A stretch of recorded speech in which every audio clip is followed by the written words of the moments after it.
அனைவருக்கும் காலை வணக்கம். இந்த காணொளியில் ஏன் தமிழர்களின் காலகட்டத்தை உலக காலகட்டத்தோடு இல்லை நம்முடைய தெற்காசிய காலகட்ட அந்த தொழில் காலகட்டத்தோடு பொருத்தி பார்ப்பது நம்முடைய தமிழர்களின் தொன்மையை பழமையை குறைக்கும் என்று கூறுகிறேன் என்பதை விளக்குகிறேன். நீங்கள் பார்க்குறது different history period, prehistoric period, paleolithic neolithic periods, modern era period, middle period காலகட்டத்தில் ஜஸ்ட் அப்ராக்சிமேட்டாக கொடுத்துருக்குது. இதில் நீங்கள் பார்த்தீர்கள் என்றால் நம்முடைய தொல்லியல் துறை இணை இயக்குனர் சிவானந்த் அவர்கள் ரீசெண்டாக இப்போது கொடுத்த இன்டர்வியூவில் வடக்கு தமிழ்நாட்டில் அதாவது திண்டிவனத்துக்கு மேலே உள்ள பகுதியில் பழைய கற்கால பொருட்கள் கிடைக்குதுன்னு சொல்கிறாரு. அதே திண்டிவனத்துக்கு கீழே உள்ள தமிழ்நாடு, அதாவது தெற்கு தமிழ்நாடுன்னு வச்சுக்கோங்க, மத்திய தமிழ்நாடு மற்றும் தெற்கு தமிழ்நாட்டில் அவ்வளவாக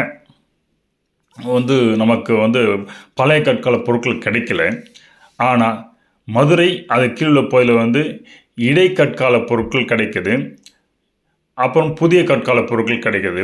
ஆனால் வடக்கு தமிழ்நாட்டில் இடைக்கற்காலம் இல்லை, டைரெக்டாக புதிய கற்காலத்துக்கு போயிடுச்சுன்றார். அப்போ இதிலிருந்து என்ன புரியுதுனாக்கா, திண்டிவனம் அதுக்கு மேலுள்ள பகுதியிலாகிய தமிழ்நாட்டில் பழைய கற்கால மனிதன் வாழ்ந்துள்ளான் அப்படின்றது புரிஞ்சுக்கலாம். இந்த பழைய கற்கால மனிதன் கலப்புரணமாக கூட இருக்கலாம், அது என்னன்றது அப்புறம் பார்க்கலாம். ஸோ இந்த டைம்லைன் எப்படி தவறலாக இருக்குது அப்படின்றத இங்கே நம்ம பார்க்க போகிறோம். இதில் இந்த இடத்துல சப்போஸ் தமிழ்நாட்டில் நம்ம இந்த காலகட்டத்தில் வடமேற்கு இந்தியா, அதாவது குஜராத் பகுதியில் செப்பு காலம் தான் இருந்தது. அதற்கு பல ஆண்டுகளுக்கு பின்னர் தான் அங்கே இரும்பு காலம் துவங்கியது என்று ரிப்போர்ட் சொல்லுது, தொழில்துறை சுரந்த அவர்கள் ரிப்போர்ட்டு. இது எதை உணர்த்துது என்றால், இங்கிருந்த தமிழ்நாட்டில் இருந்த மக்கள் வெகு காலத்துக்கு முன்பே இந்த இரும்பு காலத்துக்கு வந்துவிட்டார்கள், செப்பு காலத்துக்கு வந்துவிட்டார்கள். இந்த மக்கள் செப்பு காலத்தில் இருக்கும்போது புலம்பெயர்ந்து அங்கே இண்டஸ் வேலி சென்றிருக்கலாம், அதனால் அங்கே செப்பு காலம் இருக்குது. இரும்பு காலம் இவங்களுக்கு அங்கே போய் சேர்றதுக்கு டைம் எடுக்குது.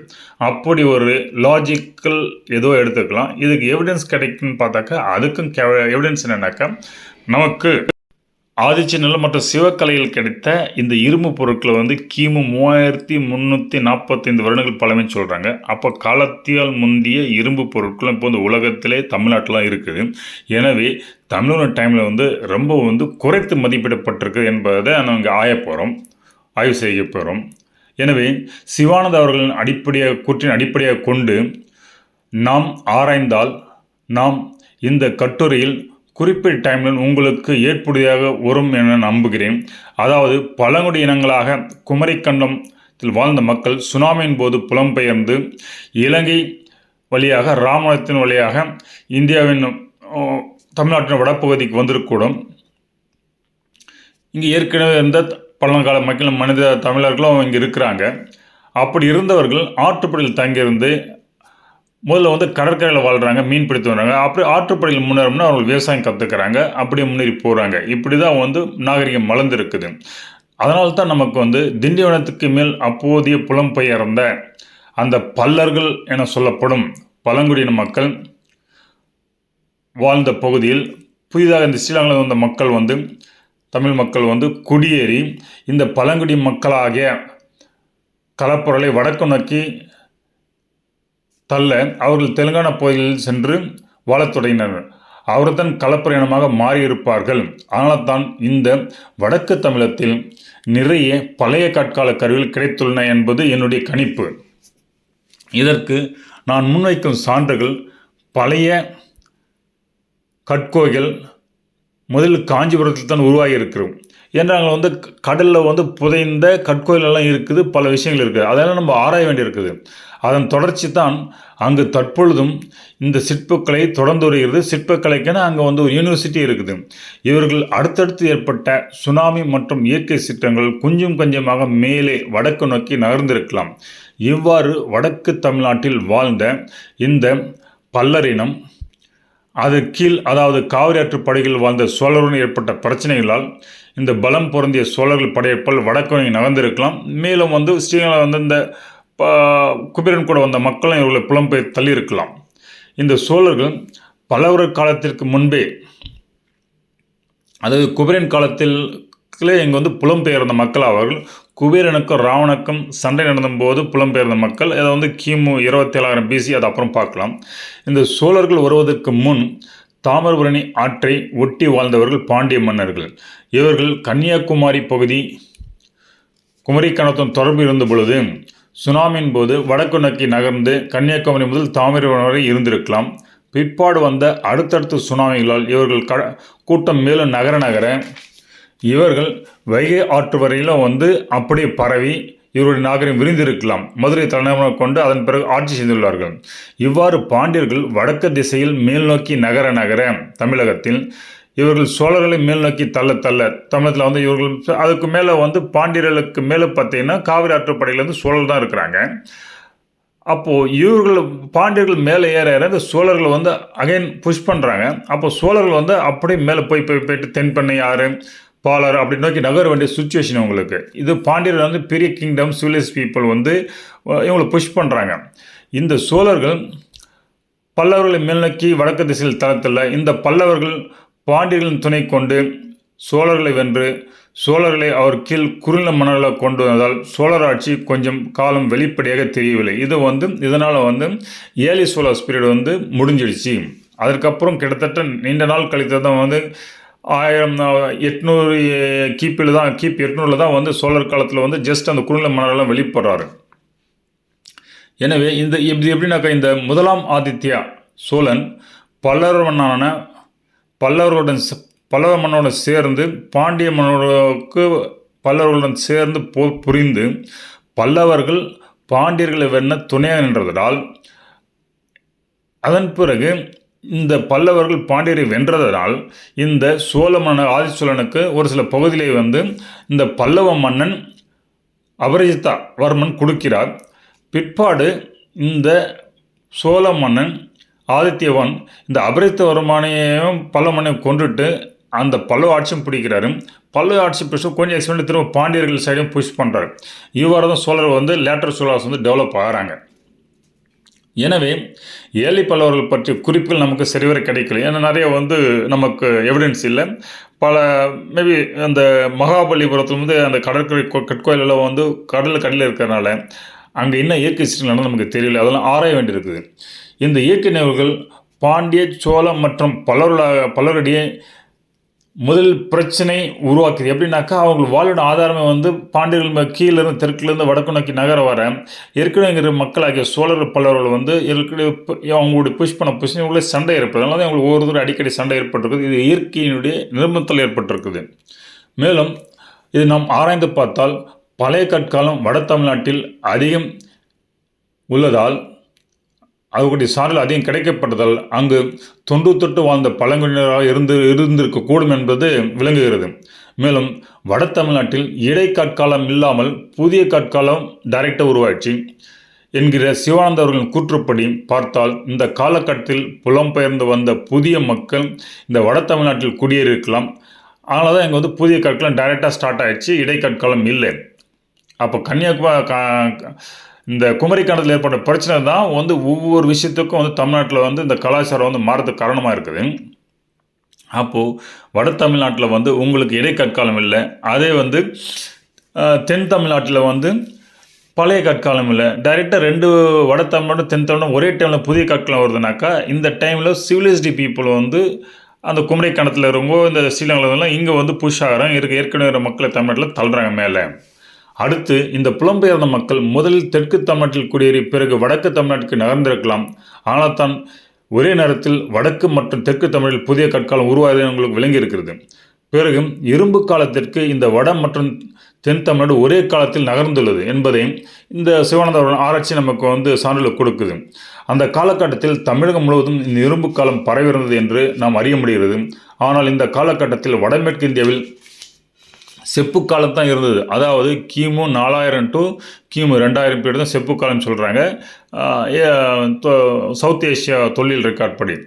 எனவே தமிழ்நாடு இரும்பு காலத்தில் இருந்த இந்த காலகட்டத்தில் தான் அவங்க வந்து வெஸ்ட்டு இந்தியா அதாவது குஜராத் அந்த பகுதியில் வந்து செப்பு காலத்தில் இருக்கலாங்க. ஸோ இதிலேருந்து என்ன தெரியும்னா இங்கே தமிழ்நாடு தெற்காசிய தொழில் மரபுகளின் காலக்கணக்குக்கு முன்பே செப்பு காலம் சென்றிருக்கிறது.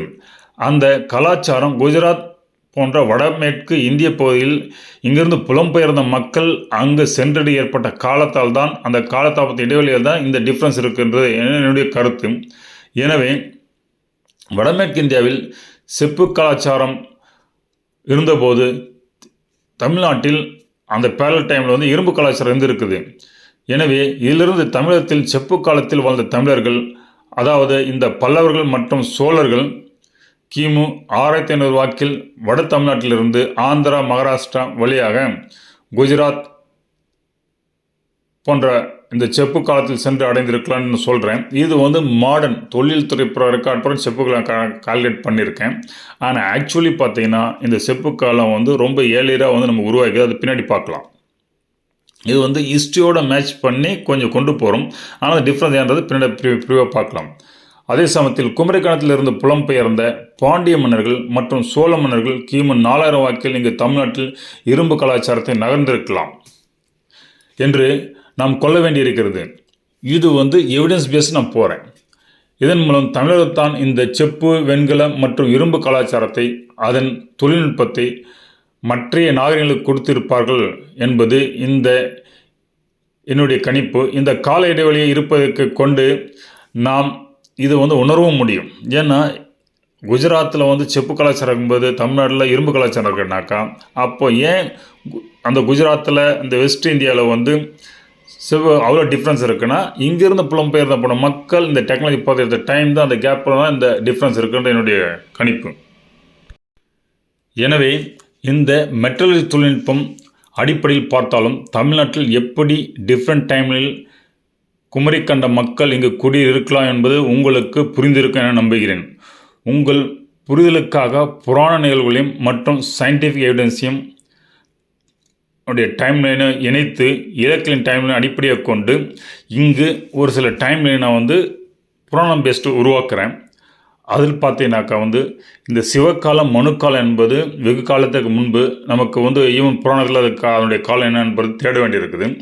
ஆனால் நம்மளுக்கு ராவணர் காலத்திலிருந்து ஓரளவு வந்து குறிப்புகள் எடுக்க முடியும். ராவணர் காலம் வந்து கிமு 32,476 ஆகும். குபேரனும் ராவணன் சண்டையிட்டு குபேரன் நார்த் இந்தியா சென்ற பீரியடு வந்து கிமு 27,094 ஆகும். ராமர் காலம், அதாவது ராமாயணம் நடந்த காலம் கிமு 18,000. முருகன் மற்றும் காத்தராயன் காலம், முருகன் வந்து ராமர் காலத்துக்கு பேரெல்லாம் இருந்திருக்கலாம், அதுக்கப்புறம் வர மாதிரி காமிச்சிருக்கேங்க. அவர் வந்து கிமு 15,000. முதல் சங்க காலம் கிமு 12,500. இவ்வாறு நாம் கருத வேண்டியிருக்குது. இங்கு இந்த டைம்லைன் நான் முருகன் காலத்தை வந்து ராமர் காலத்துக்கு கொஞ்சம் பின்ன தள்ளியிருக்கேன். முதல்ல பார்த்து முருகர் காலம் வந்து ராமர் காலத்துக்கு முன்பு சொல்லியிருப்பேன். இது ஏன்னு கேட்டாக்கா, சயின்டிஃபிக் எவிடன்ஸ் பிரகாரம் வந்து ராமாயணம் வந்து அதனுடைய மேக்ஸிமம் பீரியடு 18,000 வரை அந்த வந்து கார்பன் டேட்டிங் பீரியட் சொல்லியிருக்காங்க. அதன் அடிப்படையை கொண்டு 18,000 BC வரையும் நான் கொண்டு போயிருக்கேன் ராமாயண காலத்தை. அதனால் முருகர் பின்னுக்கு வராரு. இந்த ராமாயண காலத்தில் எடுத்துக்கொண்ட எவிடன்ஸ் வச்சு இது செய்திருக்கேன். அதற்கான சான்று அதே மாதிரி நமக்கு வந்து ராவணின் பிறந்த காலத்தையும் இது தகுந்த மாதிரி மாறும். எனவே ராவன் பீரியடும் மாறும். அதற்கான சான்றுகள் கிடைக்கும்போது அதை பார்க்கலாம். ஆனால் அதை பேஸ் பண்ணி இப்போதைக்கு வந்து இந்த டைமில் நான் மாற்றிருக்கேன். ஸோ இனி வந்து நாம் எப்படி முருகன் காலம் தமிழ்நாட்டின் பொற்காலமாக இருந்தது என்று பார்க்கலாம். அவரை தமிழ் கடவுள் என்றும் சொன்னதுக்காக தான் காரணமாக இருக்கலாம். எனவே இந்த மேற்கூறிய டைம்லைன் அடிப்படையாக கொண்டு பார்த்தால் முருகன் காலமாகிய கிமு 15,000 தமிழகத்தில் இரும்பு காலம் வந்திருக்கலாம். செப்பு காலம் வந்து ராவணன் காலத்திலே வந்திருக்கும். வெண்கல காலம் வந்து ராமாயண பீரியடில் வந்திருக்குன்றது என்னுடைய கணிப்பு. முருகர் காலத்தில் இரும்பு காலத்தில் வந்திருக்கலாம் பீப்புள். பிறகு சங்க காலத்தில் வாழ்ந்த பாண்டிய மன்னர்கள், அதாவது கிமு 12,500 வாக்கில் நாம் இரும்புகளை கொண்டு சிறந்த போர்க்கருவிகளை செய்திருக்கோம் என்பது என்னுடைய கணிப்பு. எனவே தான் நான் தமிழ்நாட்டின் டைம்லைனை தெற்காசிய டைம்லுடன் ஒப்பிட்டு பார்த்தால் இதன் பழமை மிகவும் குறைத்து மதிப்பிட வாய்ப்பு இருக்குது என்று கூறுகிறேன். இதனால் வரை அத்தகைய தவறைத்தான் நாம் செய்து கொண்டிருக்கிறோம் என்பது என்னுடைய தாழ்மையான கருத்தாகும். இந்த சிவ மற்றும் ராவண காலத்தில், மனு காலத்தில் சிவனுடன் சிவகணாக்கள் கைலாயம் சென்று அடைந்தனர். அதை அடுத்து சனாதன தர்மத்தை சார்ந்த விஷ்ணு அவர்கள் குபேரனுக்கு ஸ்ரீலங்கை கொடுத்து அவரும் கைலாயத்தை நோக்கி நகர்ந்தார். ஸோ குபேரனுக்கும் ராவனுக்கு சண்டை போது ராவணன் குபேரனை முறியடிக்க குபேரனும் கைலாயம் நோக்கி நடந்து அங்கே போயிட்டு அழகவர் என்று உருவாக்குறார். இந்த காலகட்டத்தில் முடிஞ்ச பிறகு ராமர் தெற்கு நோக்கி ராவணனை இது பண்ணும்போது அப்போ கூட சம் டிஸ்டன்ஸ் ஆகலாம், பீப்புள் வடக்கு நோக்கி போயிருக்கலாம். ஸோ இவ்வாறு பல காலகட்டங்களை மக்கள் தமிழ்நாட்டிலிருந்து வட இந்தியாவை நோக்கி பயணிக்கிறார்கள் என்பது தான் என்னுடைய கருத்து. இங்கு நடந்த வரலாற்று நினைவுகள் மற்றும் இயற்கை இதில் கருத்தாக கொண்டு இவ்வாறு சிவன் வழி வந்த தமிழ் மக்கள் அவரை தங்களுடைய ஆதி குருவாக நினைத்து அவரை போற்றினால் அவர் வாழ்ந்த இடமாக கைலத்தை போற்றி வணங்கி தற்போது வரார்கள். இவனை சிவனை ஆதி குருவாக இன்று பின்பற்றி வருகிறார்கள். அவர் பின்ன வந்த முருகன் தமிழர்களை நெறிப்படுத்தியதால் அவரை வணங்கினார்கள்.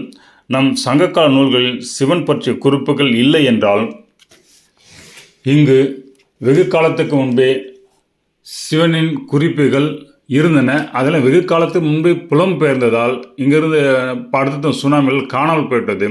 எனவே லேட்டர் வந்த முருகன் காலத்திலிருந்து முருகரை பற்றிய குறிப்புகள் மற்றும் கடவுளை பற்றியது இருக்குது. அதனால் சிவனை பற்றிய குறிப்புகள் பழைய காலத்தில் இல்லை என்பது என்னுடைய கருத்து. இங்கு தமிழ்நாட்டில் சிவனை பற்றிய குறிப்புகள் எப்போ வருதுனாக்கா வியாச முனிவர் தொகுத்த கந்த புராணம் மற்றும் பல புராணங்கள் வட இந்தியாவில் சான்ஸ்கிரிட்டில் இருக்குது. ஸோ அதை பேஸ் பண்ணி வியாசனுடைய அந்த கந்த புராணத்தை கச்சேப்ப சிவாச்சாரியர் தமிழில் இயற்றிய பிறகுதான் சிவனை பற்றிய குறிப்புகள் நம்ம தமிழர்கள் மீண்டும் வெளிப்பட்டன. அதில் குமரிக்கண்டத்தை பற்றிய குறிப்புகளும் கந்த புராணத்தில் மென்ஷன் பண்ணியிருக்கு. இதனால தான் நாம் முருகன் குமரிக்கண்டத்திலிருந்து வந்தவர். இவர் கிட்டத்தட்ட பாரதத்தில் நம்ம தமிழ்நாட்டில் வந்திருக்கக்கூடும் என்பது என்னுடைய கணிப்பு. இந்த குமரிக்கண்டத்தில் வாழ்ந்த மக்கள் சிவனை வழிபட்டு மேலும் வேதங்களை ஓதி வந்தனர். ஆனால் தான் இந்த சனாதர்மத்தை உலகுக்கு கொடுத்தவர்கள் தமிழர்கள் என்று நான் முன்பே கூறியிருந்தேன். தேங்க்யூ.